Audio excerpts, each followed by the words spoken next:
Okay, have you heard me up until now? Because I've just had a message to, okay, let me start again. So welcome to all of you from wherever you are in the world, and either good morning, good afternoon, or possibly even good night, depending on your location. And welcome to this very special event to commemorate the Shloshim of an extraordinary man, Rabbi Adin Steinsaltz, of blessed memory. And tonight is in fact the Shloshim.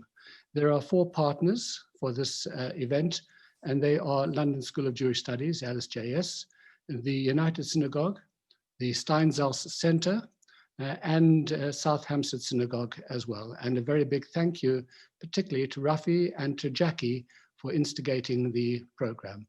So we have a varied program tonight with some very special speakers and some speakers both from Israel as well. And in just a few moments, we're going to begin with a special message about Rav Steinsaltz from none other than the Israeli Prime Minister, Bibi Netanyahu. במלאת 30 לפטירתו של ענק הרוח, הרב עדין שטיינזלץ, אני מתקשה לצמצם את פעילותו לכמה מילים, אבל הייתי אומר שהוא נמנה על גדולי הרוח של עמנו בכל הדורות, וכמובן בזמן החדש, כי הוא עשה דבר מופלא, הוא הנגיש את התלמוד, את היצירה הכבירה הזאת, שהתפרסה לאורך דורות של בני עמנו, הוא הנגיש אותה לדור שלנו. הוא עשה את זה בצורה מופלאה, משום שהייתה לו את היכולת המורכבת הזאת, לפשט דברים מורכבים. הוא ידע לעשות את זה בבהירות שכלו, ברגישות האנושית שלו, ובמצבורי הידע הבלתי נדלים שלו. אני הכרתי אותו כשהלכתי לביתו ברחוב אגרון, ושוחחנו, והוא גם נתן לי שיעורים. הוא נתן לי שיעורים על התרבות, ובשיעורים האלה הוא התפרס, הוא נפתח מיד להיסטוריה הרומית, לשורש המילים, אטימולוגיה, להתפתחות של התרבות העברית, של השפה העברית, לאירועי הזמן ההם ולאירועי הזמן הזה. הוא עשה את זה תמיד בהומור, באיזה חוט דק כזה של אפילו של אירוניה, אבל מתוך אהבה כל כך עמוקה למורשת של עמנו, לעברו, להווה שלו וגם לעתידו. ואני חושב שזה מה שהוא עשה, הוא הניח את יסודות העבר כיסודות לעתיד. ואני חושב שאנחנו חייבים לו חוב ענק. הספרים שלו, כמובן, נותנים לנו את משנתו, והם פה לא במקרה, וחסר פה גם הספר שלו הנפלא על התלמוד באנגלית, שגם מנגיש את התלמוד לעמים אחרים, לעולם כולו. וזה לא פלא שהעולם כולו הכיר בגדולתו. אני חושב שכולנו חייבים לו חוב עצום, ואני מבקש שילמדו אותו בבתי הספר שלנו. זה המינימום שאנחנו צריכים לעשות כדי להחזיר לו תודה על הברכה העצומה שהוא נתן לעמנו. So there you are. How many other rabbis do you know of that have received accolades from the Prime Minister of Israel? We're going to travel all the way back to London now, and we're going to invite Rebbitzin Lindy Levin of South Hampstead to share with us some of her recollections. You're muted and you need to unmute. Now we can. Good evening, everyone. Rabbi Steinsaltz in action. It is Seudah Shlishit on a Shabbat afternoon, and we're learning Gemara. Around the table, there is a sizable crowd. Some are familiar with Gemara, and some have never studied it before. Rabbi Steinsaltz says, I always think that the Gemara is like a wadi, a deep, dusty, stony ravine in the desert. which for a few days a year, when it rains, becomes an exquisite garden of plants and flowers, the colors of which dazzle. Together, our learning today, our effort and our concentration will make the wadi bloom. It is a Friday night singles dinner for young men and women from all over London. Several of the girls are upstairs in the synagogue flat speaking to me. Rabbi Steinsaltz enters. Would you like to join me in a thought experiment? He said with his usual twinkle in the eye. There were smiles and everybody was eager to do so. I would like you to form a line from the tallest to the shortest women, please. I am not being rude, but this will open our eyes for this evening. The women did this, from the tallest to the shortest. And Rabbi Steinsaltz said in his inimitable way, now I know who is taller and not so tall, shorter and not so short, brunette, blonde, pretty or prettier. And yet, that tells me nothing about you.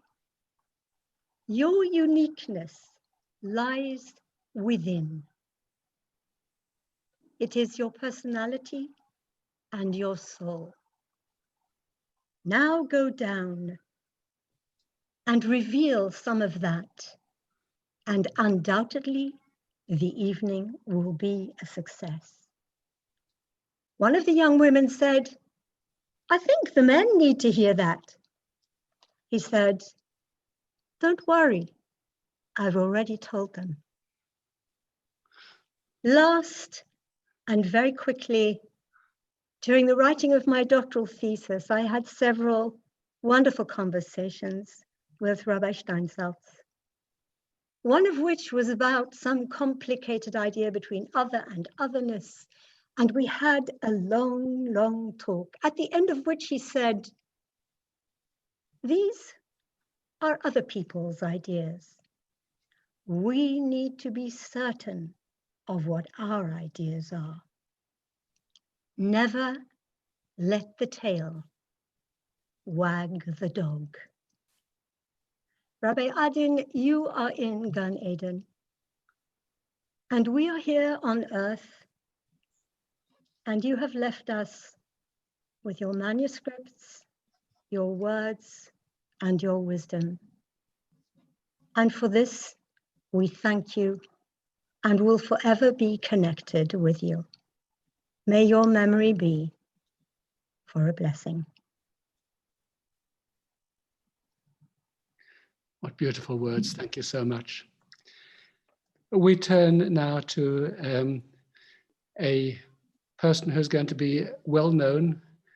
She is a guest, but she'll become a household name. That is Tzipi Hotovely, the new Israeli ambassador to London, who is not just the new Israeli ambassador to the UK, but also a Talmidah of Rav Steinsaltz. And let's hear a few words from her. The first time that I met Rabbi Adin Steinsaltz was when I was a law school student. He impressed me so much. I remember this feeling that I met one of the greatest leaders of the Jewish world in our generation. Rabbi Steinsaltz made his mission for life to make all the Jewish heritage accessible to all Jewish people all around the world. No matter who you are, no matter how old you are, you can do something in order to be more connected to your Jewish identity. And I think this is the biggest thing that our generation needs. We all need to be more connected to our identity. And I think Rabbi Steinsaltz, with his big enterprise of books, of translating the Talmud, of bringing his Jewish assets to everyone all around the world, this is something that every Jew can feel connected. And I have a big gratitude to what Rabbi Adin Steinsaltz gave me as a Jewish leader. I met him when I was a parliament member and as a minister, and he always had the best advice of how to make sure that whatever we do is connected to every Jew around the world. Thank you, Ambassador. We come back once again to London, and we're going to ask Rabbi Michael Laitner, who is the Director of Education at the United Synagogue, to share some of his ideas regarding the impact of Rav Steinsaltz.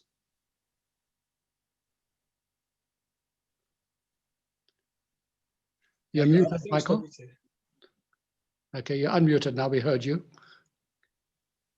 No, still unmuted for me. You're fine. Yeah. Okay, thank you.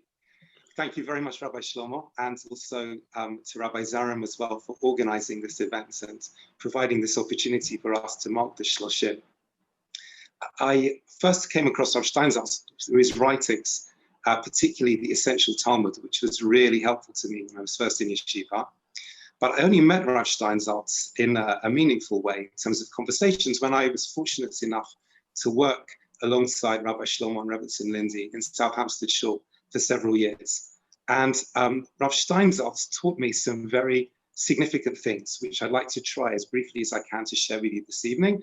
And many of them were in South Hampstead when he came, but also subsequently on visits to Israel. Now, famously, the Gemara and Masechet Shabbat on Daf Lamed Aleph, Amud Aleph 31a, lists the various questions which a person would be asked when they get to Shamayim. And one of them is, Kavata itim la Torah. Did you fix times to learn Torah? And as Rashi notes there, life is busy. There's lots of derech eretz. I guess by that he means just the stuff we have to do every day, which needs to be done. If you don't fix time to learn Torah, then what will happen? And of course, one of Rav Steinsaltz's most monumental contributions to the Jewish people was giving us, through the Gemara, through the other books that he made, an opportunity every day to learn Torah wherever we are in an accessible format. And in his own commentary on that Gemara, he notes this is something which ideally you should do straight after davening in the morning. You daven, you learn, you're fortified, you go out into the world.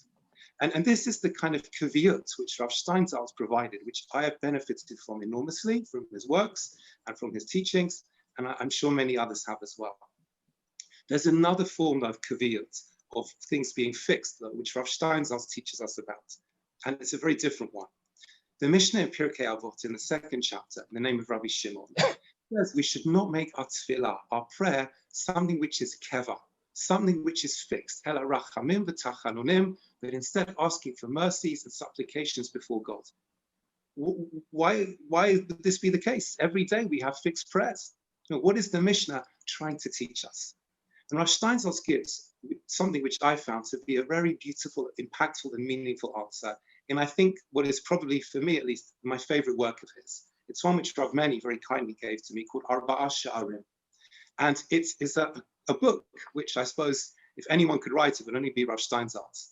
It has 4 parts to it: Halakha, Torah, Chazal, and Pnimiyut. Particularly the Pnimiyut side, really, I found very attractive from Rav Steinsaltz's writings.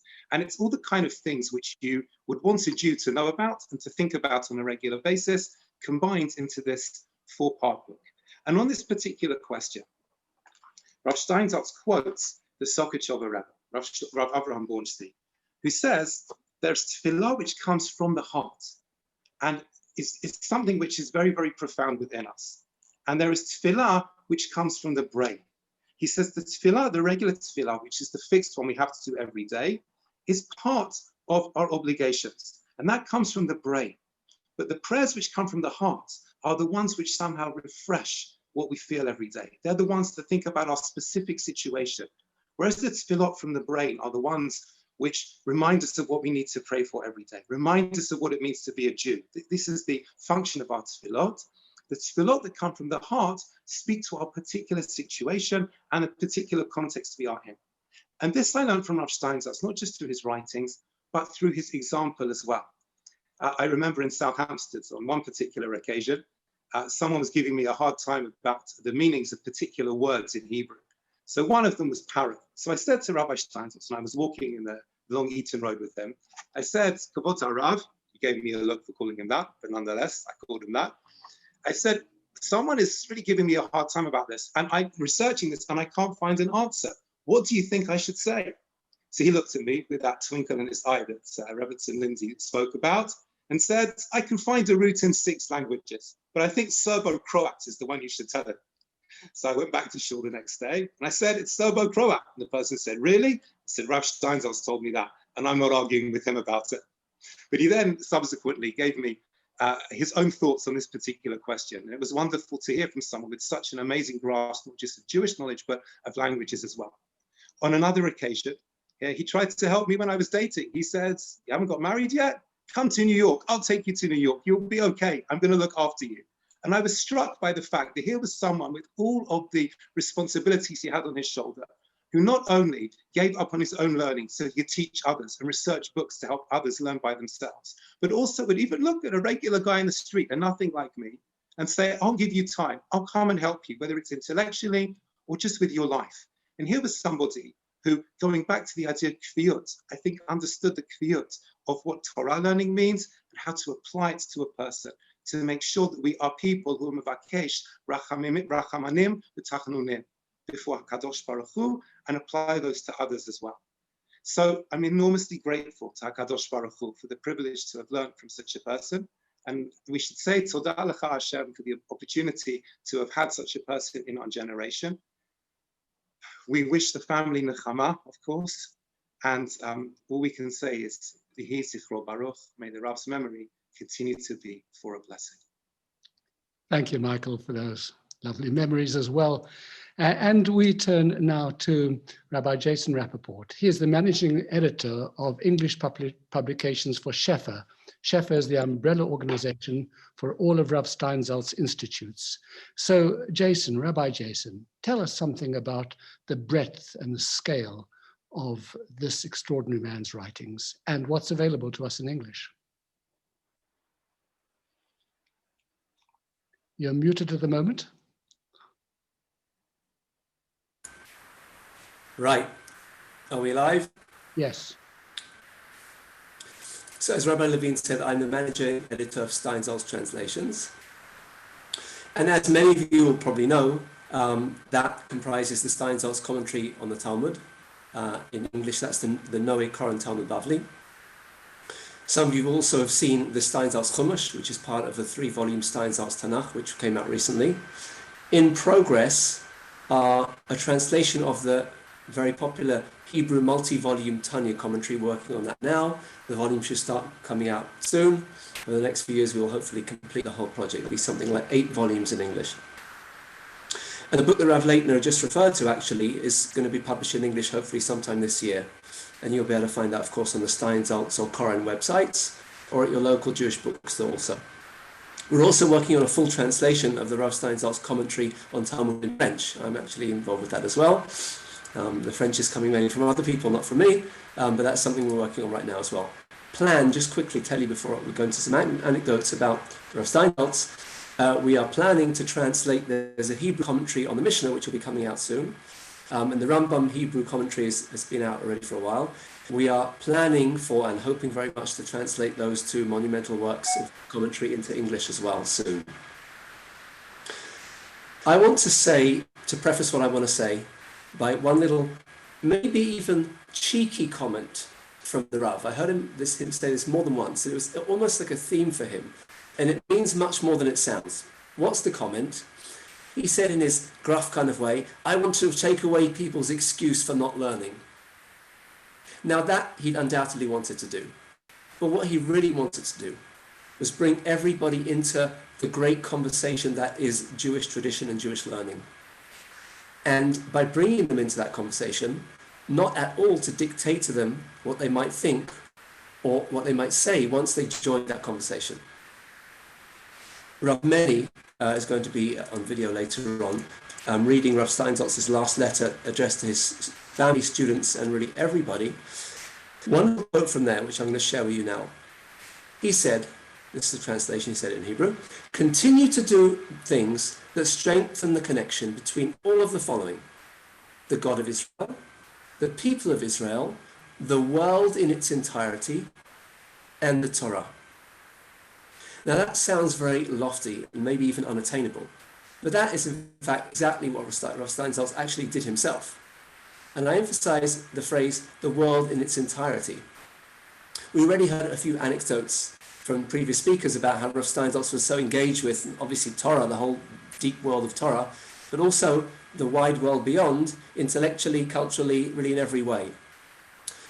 And he was genuinely enthralled with and engaged with the world, to use the phrase I just quoted, in its entirety. He was genuinely interested in literally everything. And not just in order to know or learn things, but in order to build his spiritual universe from as much diverse material as possible. We already referred several times to the sparkle in his eye, which showed an almost childlike curiosity about the world. Now, as a chassid, Rav Steinsaltz is in some ways a Chabad chassid, in some ways just a spiritual seeker in general. There's a phrase which many of you have probably heard before, Leit atar panui minei, which translated literally means there is no place vacant of him, meaning God, of course. That God is literally everywhere and in everything. For many people that know this phrase, it's often just a slogan. But Rav Steinsaltz really lived it and taught it. The Prime Minister referred earlier to the unique edition of the Gemara that he put out and authored over several decades. But let's just think about it for a minute. What do you have there? You have the Hebrew text, and the fact that the Hebrew text is vocalized and punctuated is part of that invitation, inviting people into the conversation. But the additional notes around that, the history, the geographical and cultural background, linguistic etymology, quoting words in Arabic, ancient Persian, Aramaic, etc., is not just obscurantism. It's showing that everything we touch has a fascinating backstory and is part of an incredibly rich tapestry of interconnectedness. Just want to share a couple of anecdotes from my interactions with Rav Steinsaltz. So I come to the center periodically for meetings with Rav Meni and other people, staff members, including Rav Steinsaltz himself. I was lucky enough to work with him directly on the Tanya commentary that I mentioned before. One time I was at Steinsaltz Center for a meeting. He saw me and started talking casually about the etymology and the history of my surname, Rappoport. Another time, I came to his office and as part of a conversation, I said we should try and use our common sense for something that we were discussing. And he proceeded to recommend a good book analysing the notion of common sense in general philosophy. So the minutiae of Jewish history and genealogy and concepts in general culture and philosophy were all part of his incredibly rich spiritual universe. Many people are spiritual, intense, and that often is accompanied by a narrow, almost laser focus. Others are intellectual, cultured and broad. But almost no one is really genuinely both. Rav Steinsaltz was both. And all of his books, Hasidism, books about Jewish history and culture, the classic commentaries on the central text of Judaism, show that that is the way that we can be as well. I want to quote something else. He said in that same speech, let them attempt to become acquainted with the world, not to fear it, but to illuminate it with the light of God. And he really meant that. Nothing scared him. He engaged with everything with courage and honesty, while illuminating it with the light of God. A quick story from the Shiva. I was sitting with Rav Meni and Amachaya, his two sons, and somebody came along and sat down at the Shiva, and they said that they'd been asked to be a teacher at one of the Steinsaltz institutions. I'm very sorry, I have an alarm I need to turn off. Sorry about that, forgot to turn it off before. So this person said that he was talking to Rav Steinsaltz, and Rav Steinsaltz said, come and teach in one of our institutions. And he said, but Rabbi, I don't know if you want me to come and teach in one of your institutions, because I deal with biblical criticism. Rav Steinsaltz's immediate reaction was, great, come and join us. Obviously, that was not because he believed in biblical criticism, but it was because he welcomed the intellectual stimulation that that person would bring to the discussion and to the students. He really wanted people to engage broadly and face challenges head-on without shying away from or retreating to a cloister. when we were working on the Talmud, we sometimes asked him how to deal with some of the very controversial statements in the Talmud. Think about this. This is a translation. So you're thinking, we are now presenting the Talmud to the whole world. Should we think about this? Should we add some padding, explanations, apologetics or something? He said very simply, no, just say it like it is. People need the unadorned truth. They're mature. They'll work it out. So he was really empowering all of us to go out there and to build a deep, unapologetic, but sensitive and nuanced spirituality that is, on the one hand, obviously deeply spiritual, Jewish, and also non-judgmental and intellectually honest. He did this in his life, every moment of his life, and he did it in his books. In his books, we for ourselves can see how to start this journey for ourselves and how to continue it. That's exactly what he wants us to do. Yehi zichro baruch. Thank you, Jason. You've made us realize what a giant the world has lost. But at the same time, you've also whetted our appetite for all of that lovely stuff that is still to come. Good. Thank you. And so we once again travel back to England, and we turn to Syma Weinberg, who had hosted Rabbi Steinsaltz, and can share with us some of her recollections. Syma? You're muted at the moment. We need to unmute you. Syma, you're still muted? Okay. Okay, we can hear you. Rabbi Levin, I need to tell you that for the past 10 years, we've been living in Yerushalayim. Oh, I'm so sorry, Syma. That's how long we haven't had contact. Exactly. So there you go. I want to speak about Rav Steinsaltz from a very different angle. I want to speak about how I saw him and the impact that he had on me personally. When I first met Rav Steinsaltz, he had come to London to speak at a gala dinner for the Bet Midrash, which at that time was in Hendon, rather close. I was quite taken aback when I saw him, because I expected to see some giant, but instead, here was a man of small stature. His beard dominated his face. And as everybody has said, he had these twinkly blue eyes. He also had an enigmatic smile. When he smiled, you weren't quite sure what he was smiling about. And I found that fascinating. And I always loved the fact that he wore a blue shirt. So different. He had the ability to immediately connect with you, and you felt this impact that someone was standing in front of you, summing you up. He had a wonderful sense of humor, and I was very overwhelmed by his modesty. I think everybody was very aware of that. It was a privilege to have him be in our home. Everyone who came to have a personal meeting with him left the room on a high. They felt that they had met with somebody who understood them and had given them some chizuk to move forward in their lives. He encouraged and directed with a very gentle manner. You never felt that he was forcing his ideas upon you. He was making you think because of the words that he had used. I have two specific memories of him. He asked me to take him shopping at Brent Cross. He wanted to buy gifts for his wife.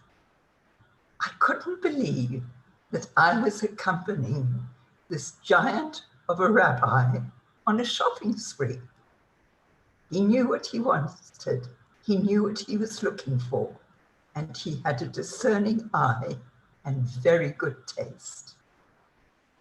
My second memory is very personal. Rav Steinsaltz came to see us when we were sitting Shiva for our son, Mark. He sat very close to us, but didn't say much. One could see he was thinking and looking. When he got up to leave, he made some poignant remarks and then stepped forward and whispered in my ear, "Syma, remember to always be a smiling grandmother." That message very much helped me to move forward after a very difficult period in our lives. And for the past 10 years, his voice and words have resonated in my head, and I have endeavored to practice this profound message. Apart from his inimitable way of writing and teaching, I will always remember him as someone who understood people and knew how to encourage them to take the next step forward. I will always remember him with a smile, and may his memory be a blessing for us all. Syma, thank you so much for sharing those very intimate messages with us and giving us strength through the strength that he gave to you. Well, we're going to turn now to Raphael Zarum, Rabbi Dr. Raphael Zarum, in his full splendor. Raphael, you've had some great interactions with Rav Steinsaltz. Share them with us, please. I will. Thank you, Shlomo, and thanks to the United Synagogue and the Steinsaltz Center for joining us for this event. And thank you, Syma and Lindy and Jason, for all those wonderful memories. And I'm getting emotional remembering. It's 2003. Jacqueline and I are living in Jerusalem on a fellowship program, and I get to go every day in the old city to Daf Yomi with my rabbi. And around the table are people with a regular Talmud, there's some people with the Art Scroll Talmud, and quite a few of them with the Steinsaltz Talmud. And don't ever underestimate, if it hadn't been for Rav Steinsaltz's translations of the Talmud already coming out the late 80s and 90s, there would be no Art Scroll Talmud. He single-handedly revolutionized people's connection to Talmud, not just in the religious world, but culturally all over. Every time I saw him, Israeli people came up and said, "Thank you, because of you I've begun reading Talmud." So he really did that. Not since Rashi was there someone who translated and commentated on the entire Talmud. So there we are, 2003. We do a particular difficult part of the Masechet. And someone says, Rav Steinsaltz says, and reads out to our Rav what Rav Steinsaltz says. My Rav said, that doesn't sound right. That's very unusual. Rav Steinsaltz is always right. What's going on here? So it was unusual, but he said, I don't know, we have to find out. So the shir ended, and I got on a cab to go back to the Mandel School along Emek Raphaim. And I'm in the car in Emek Raphaim. I look out the window, and who's walking down Emek Raphaim? Rav Adin Steinsaltz. So I jump out the cab, pay him quickly, the day before Uber, and I said, Rav Steinsaltz, we're doing the Daf Yomi today, and we saw a bit, and it didn't make sense what you said. He takes out a little pad he always had in his pocket, writes it down, says, thank you, Rafi. He kind of remembered me. I introduced myself, I hope you remember me, and said, I'll check it and make sure it's correct. And he walked off, and I looked up and I just thought, the world that I live in, that the man who commentated on this book is in Jerusalem, right here, and you can go and talk to him. It was an incredible moment. But why did he know me? Because 10 years earlier, in 1993, I remember I was running a sixth form center with Daniel Schreiber in Jewish College, London School of Jewish Studies as it is now.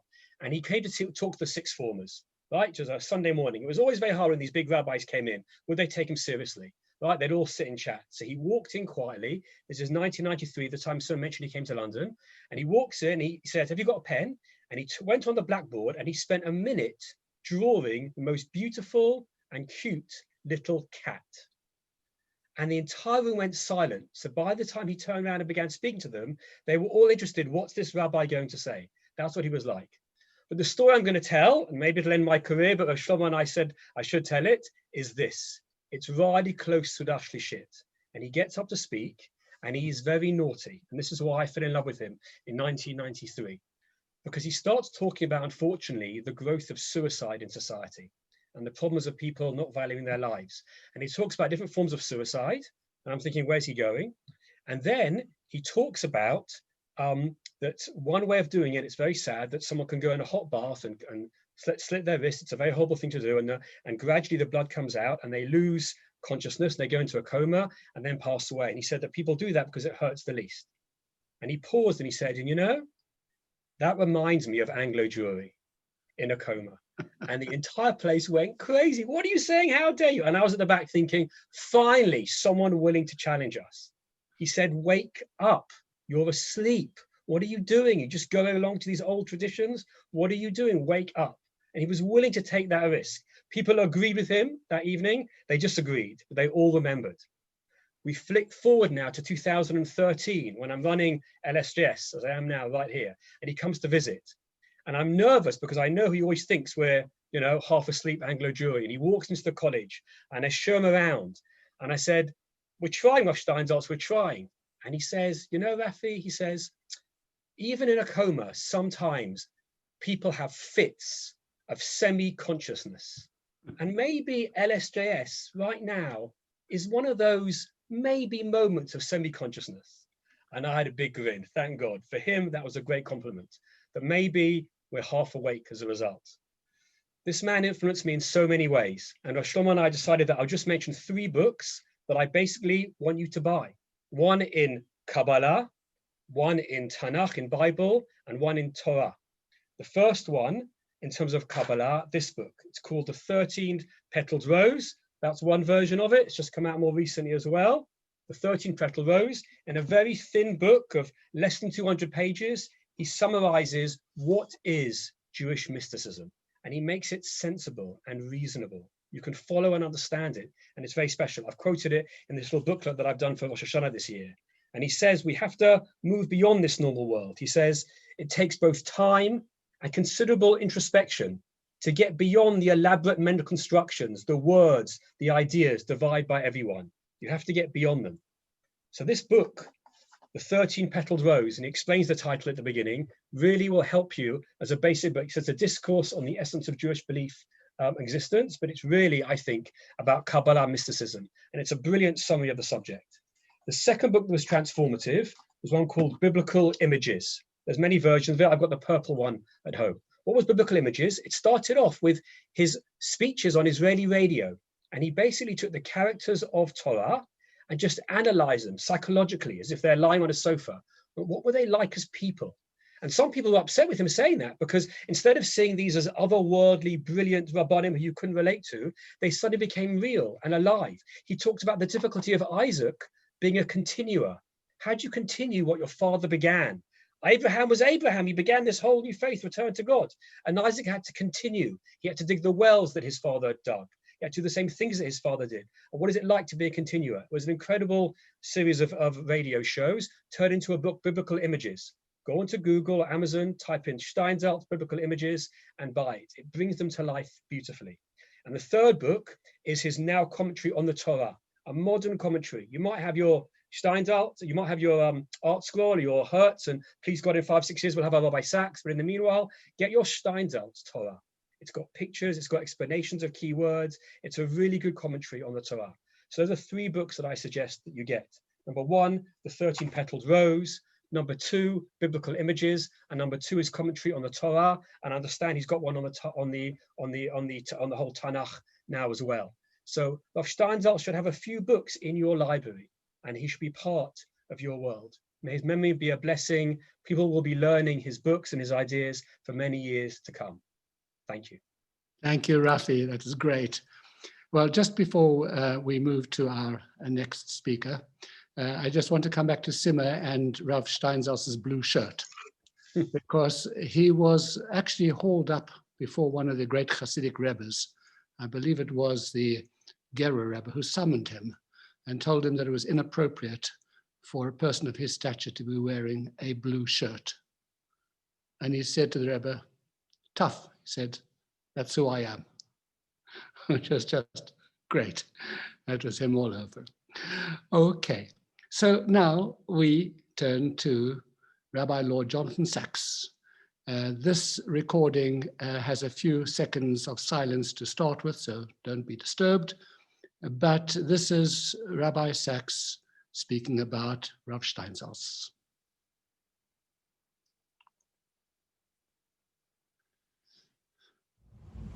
The Talmud tells the story of that remarkable day, epoch-making day actually, when the rabbis decided to depose Rabban Gamliel as Nasi, as religious head of the community, because of the disrespectful way in which he behaved towards Rabbi Yoshua. And the Talmud tells us that on that day, they opened the doors of the Beit Midrash, and they added many, many benches. Some say 400, some say 700. In other words, Rabban Gamliel had tried to restrict entry to the Beit Midrash and said that the only people who could enter were those who were Tochot Baro, whose inside was as their outside. He was very exacting of the people he would let in to the yeshiva. And the rabbi said, no. Once we depose him, we jettison that principle and we open the doors of the Beit Midrash as widely as possible. The Talmud then says in an extraordinary story that night Rabban Gamliel had a dream, and in his dream he saw whited sepulchres filled with ashes.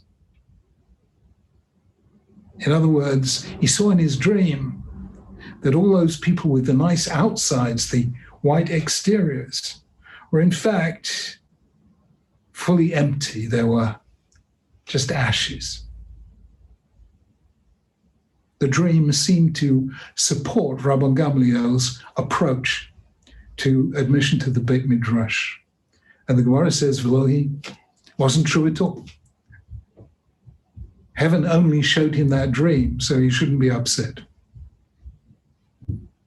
Because if he really thought about it, he would never have forgiven himself to the end of his days that he had withheld Torah from Israel.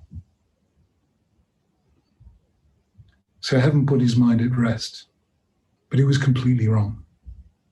God wants the doors of the Beit Midrash opened wide.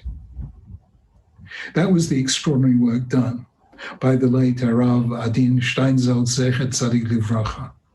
He opened the doors of the Beit Midrash wide in a way that hadn't been done since Rashi wrote his commentary to the Gemara 1,000 years earlier. It was an extraordinary, extraordinary achievement.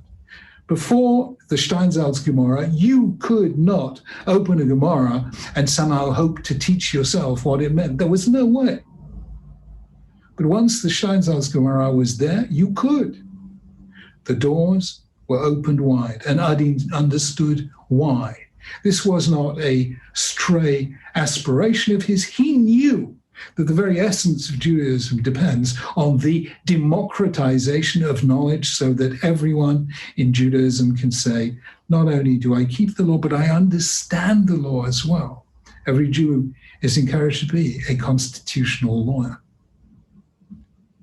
Well, we know how challenging an undertaking that was. I didn't thought it would take 13 or 14 years. In the end, it took 45. I often say the greatest kindness Hashem ever does for us is he never lets us know in advance what we are letting ourselves in for. But despite that extraordinary length of undertaking, Adi never halted, never gave up, never despaired, just kept going with that and his many, many other commentaries to many other books. When we look today at the numbers of people studying Gemara, people who would never have dreamed of doing so in any previous generation, as was witnessed by the Siyum of the Daf Yomi not that long ago, and the extraordinary women's Siyum Daf Yomi, likewise. That is Rav Steinsaltz's zechut. He made this possible. I know a father and daughter who would never have considered studying Talmud before, who took it on themselves, even though he was in one place and she was in another, to study a Daf Yomi together right through that Daf Yomi cycle. And they did not miss a day, and they did so for all those 7+ years. I could not believe I was seeing this. I have a Jewish artist in our community who would never have considered studying Talmud before, who took on herself to study a Daf Yomi and actually produced an artwork for every single day of Daf Yomi, inspired by the Daf. It is not unfair, therefore, to say that our generation has seen a sea change in Talmud study of the like of which it would be hard to find a precedent for. And that is Harav Steinsaltz's Zuchut. We know that the greatest honor anyone can have in Judaism is to be called Rabbeinu. For our generation, Adin Steinsaltz was Rabbeinu. And for many, many generations to come, people will find the doors of the Beit Midrash opened through his Zuchut. May he derive much comfort in the world of truth.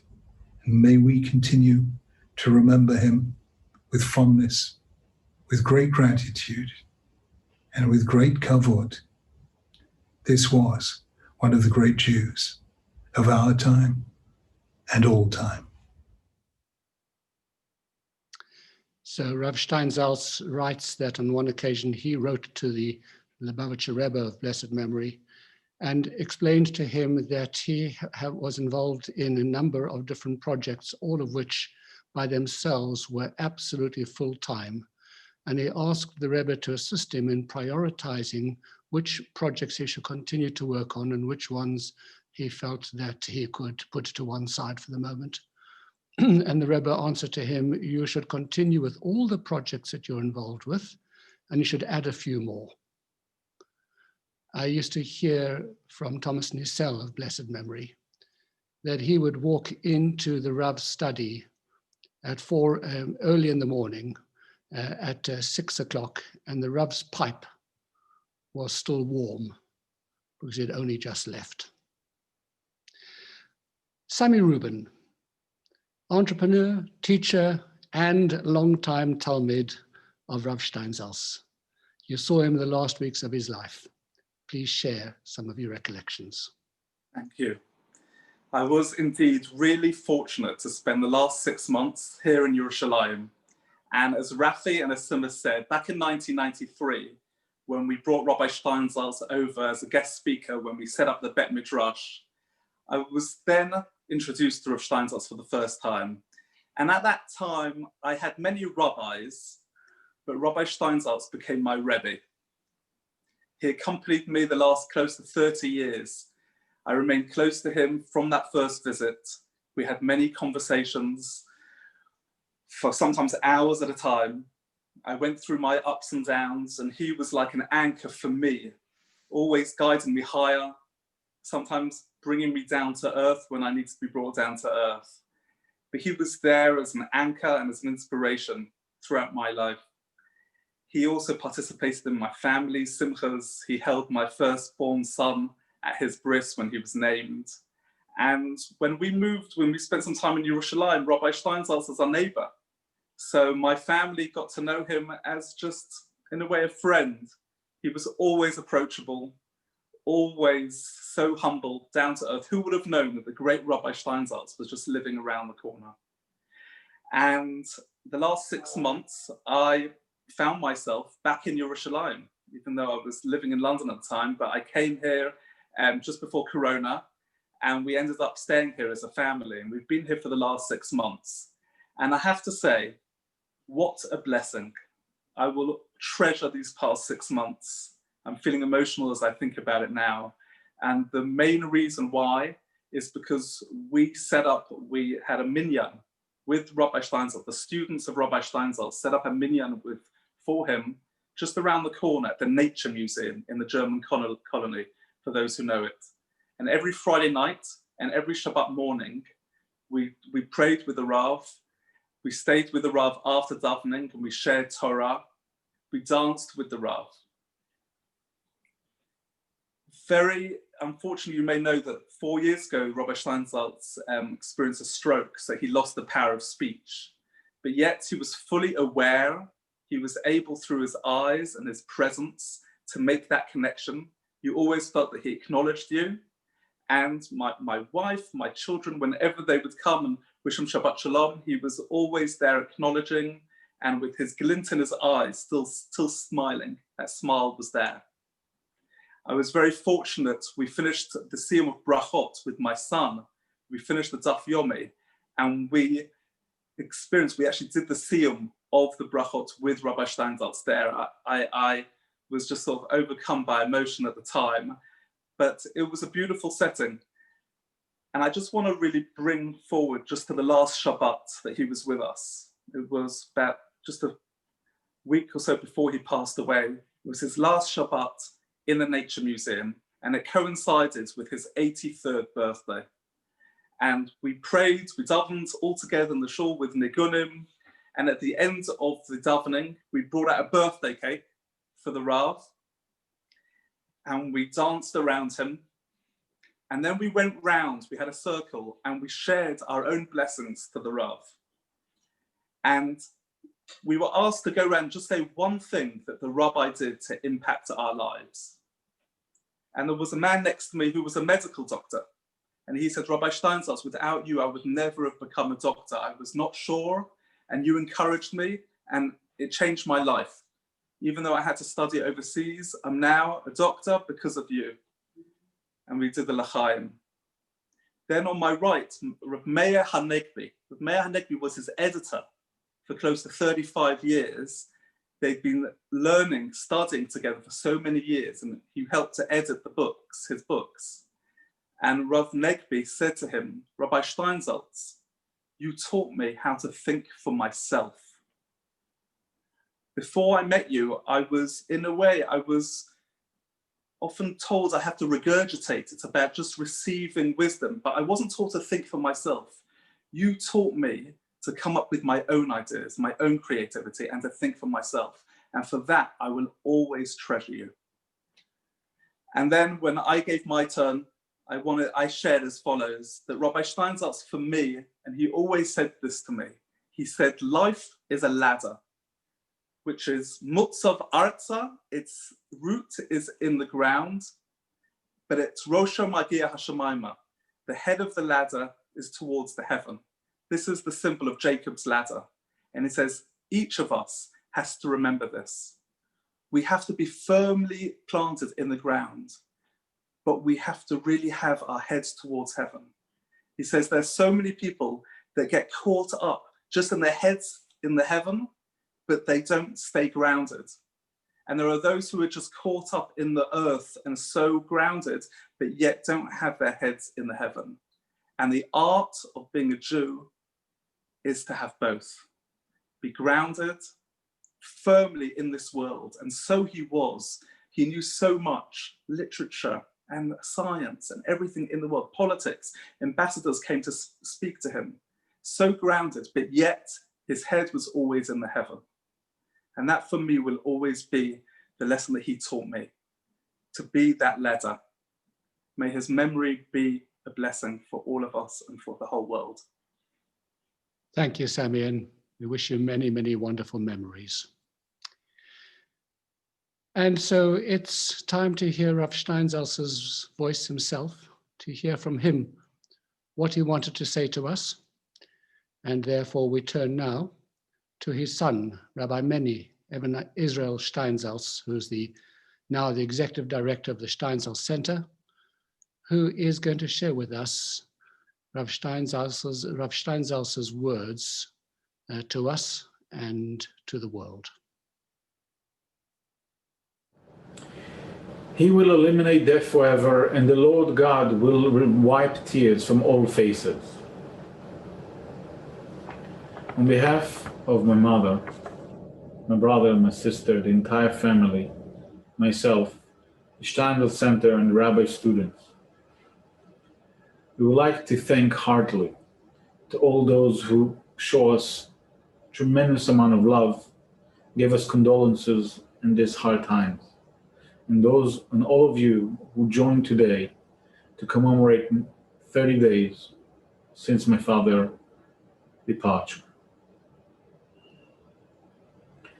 40 years ago, my father underwent a life-threatening operation. Before the operation actually took place, my father sat down and wrote a short will and testament that he personally instructed to give to one of his best friends, Mr. Dan Segre. After the success of the operation, Mr. Segre returned the letter to my father, and my father kept it through all those years. Shortly before his stroke, the rabbi transferred the message to a trusty individual. The family decided to share with you this last words and testament from my father. To my family and friends, here are a few matters that have occupied my mind and captured my heart. With all sincerity and candor, I always sought the welfare of the Jewish people, and I desired to form a bond between the Jewish people and the Almighty. God bless His name. The desire filled my heart, and for the sake and to achieve this goal, I accomplished all that I accomplished. My actions were perhaps self-oriented, but I loved the Jewish people and I loved God. And with all my heart, I sought these two loves, and I acted for their sake. It may not have been adequate, but I acted with all my heart. I leave you with few requests. All material things of honors and tributes are no interest to me, and they never preoccupied me. However, I do have a request from all my friends whom I love, who love me. Help raise my children in a way which we desire. Jews who are complete in the ways of God and man, who walk in the path of Chassidut, and will always remember to love Jews in spite of the shortcoming, as well as every individual Jew. Let them strive to become acquainted with the world without fear, but with the only goal to illuminating it with the light of life. Here's another request for everyone. I wanted to accomplish many, many, many things. Believe me, it was not for my own glory. A fire burned within me for the sake of God and for the sake of Mashiach. If I knew that others were accomplishing this work better now, I would have retreated to a modest corner. God is my witness. I never imposed myself, nor did I ever push myself forwards in order to seek honor or power, or anything that may resemble them. But I wanted to accomplish many, many things. I beg you, fulfill the task which I sought to undertake. Continue to accomplish all that is strengthening the bond between the God of Israel, the people of Israel, the world in its entirety, and the Torah. So these four will remain inseparable, like God's holy name. Shema Yisrael, Adonai Eloheinu, Adonai Echad. The vast works of the Steinsaltz Center is continuing in full strength ahead. The concise guide to Judaism we published shortly, same as the second volume translation and commentary. The new translation of the Tanya in English, and the new typesetting of the Tanya in Hebrew, as well as the monumental work on the Talmud to be translated to French is undergoing. Our app that we've been talking about for many months is almost ready to be launched in the next coming months. And so we have many other books and works of the rabbis, including audio and videotapes, that we have to move forward, to archive them, to organize them, to move them forward. Dear friends, on our website, you will find a form that asks you to join us, to participate, to take upon yourself something new.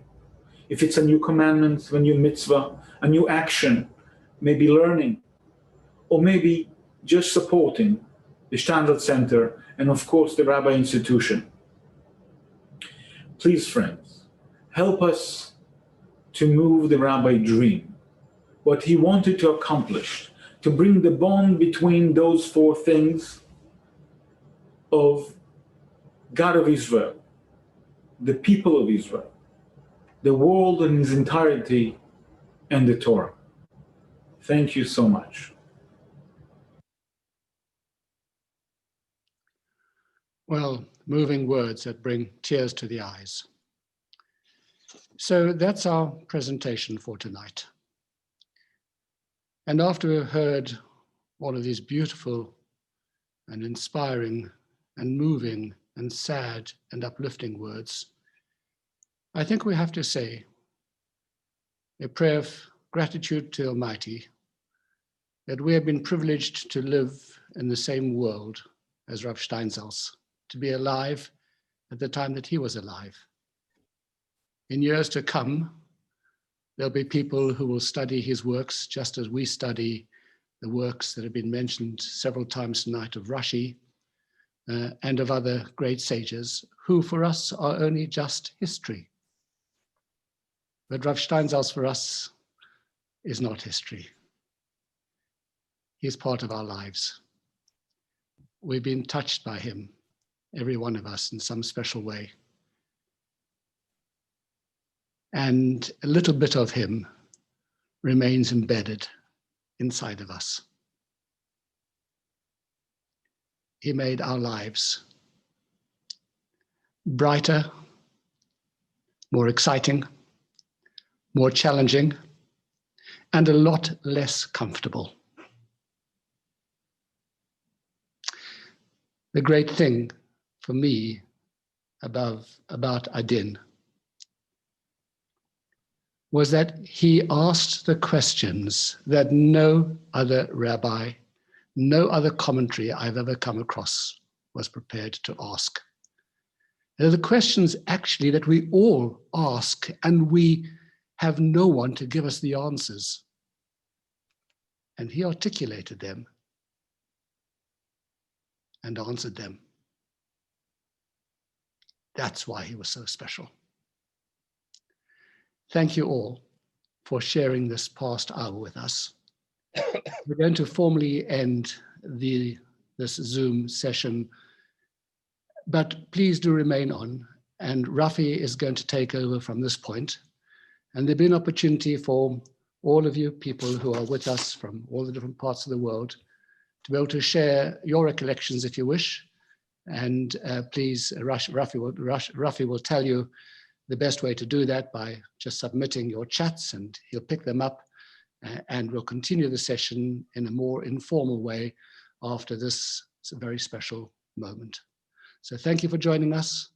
And if you're going to be leaving us now, good night to you all. God bless you. And may we take the spirit of Rabbi Adin and bring it into our lives and further his work as well.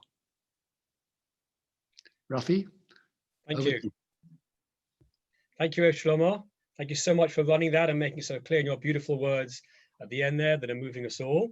And we're going to stay on just for a few minutes. If people want to write in the chat they'd like to say something, then I'll refer to you, we can find you. So while I'm just going to do a few words now, you can put yourself in the chat, but we're going to stop the recording now. Sarah, I'd like to thank Sarah for organizing this, and for Cliff as well for making sure the videos came out so clearly, and everyone who contributed for tonight, which was so special. So we're going to, if you want to say something in the chat, then you can mention to me now that you'd like to say something. maybe Sam as well, if you want to say a few more words. But let me begin with a story. Yes, while looking at this, okay.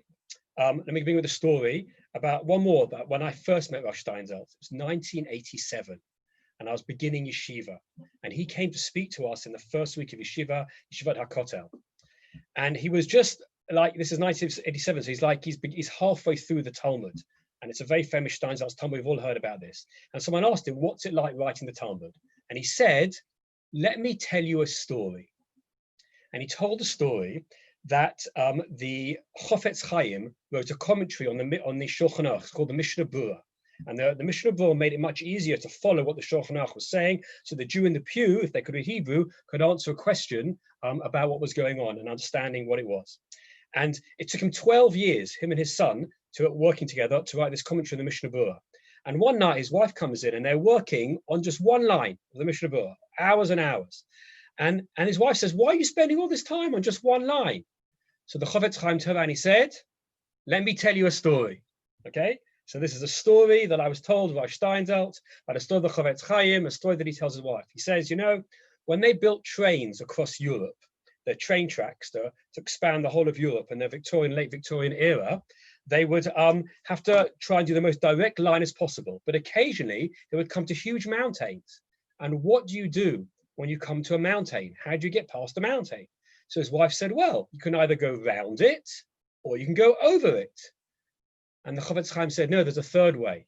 You can go through it. You have to build a tunnel. It takes years, sometimes decades, to build a solid tunnel so the train can travel through. And nothing can travel through till it's done. But once that tunnel is open, trains can speed through right across Europe. In Switzerland now, just a few years ago, they finished one that went all the way down to Lugano. Incredible, the deepest train track in the world that goes all the way. You come out the other end of Switzerland in just half an hour. It's amazing. So Steinsaltz said to us, this is what the Chofetz Chaim was doing, and this is what I'm doing. We face a mountain which is hard to overcome. How do we get past that? He built a tunnel through it. He said, that's what I'm doing with my commentary. It's taken a long time, but I hope that you'll be able to get on the train and speed straight through. It was in 1987 he told that story. I never forgot it, because that's what an educator does. They build tunnels through mountains, and that's what he did. Now, do we have someone who's met Rav Steinsaltz want to share a little story with us? Please feel free to make lots of lovely comments on the chat. His commentary on the Tanakh is also available. Someone's asking me, yes, through Amazon. Joe said, yes, it's Nach in 3 volumes. It's all available. We have some comments. Sami, have you got another story you want to share with us from Rav Steinsaltz?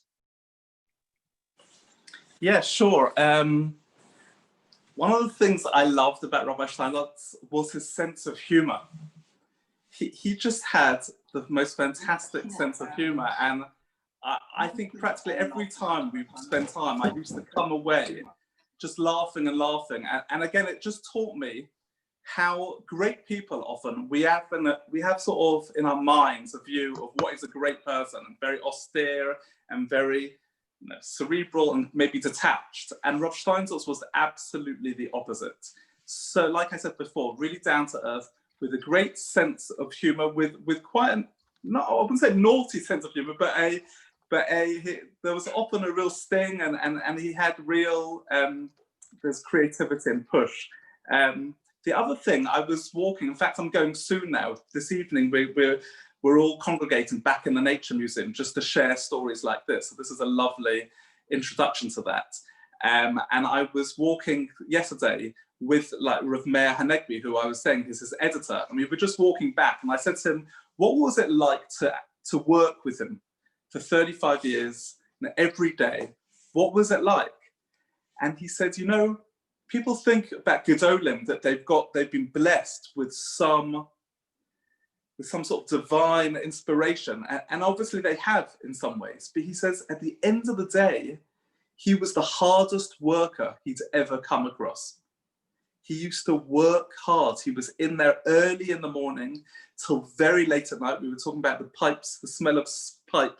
You come in the morning, you smelt the smell of his pipe.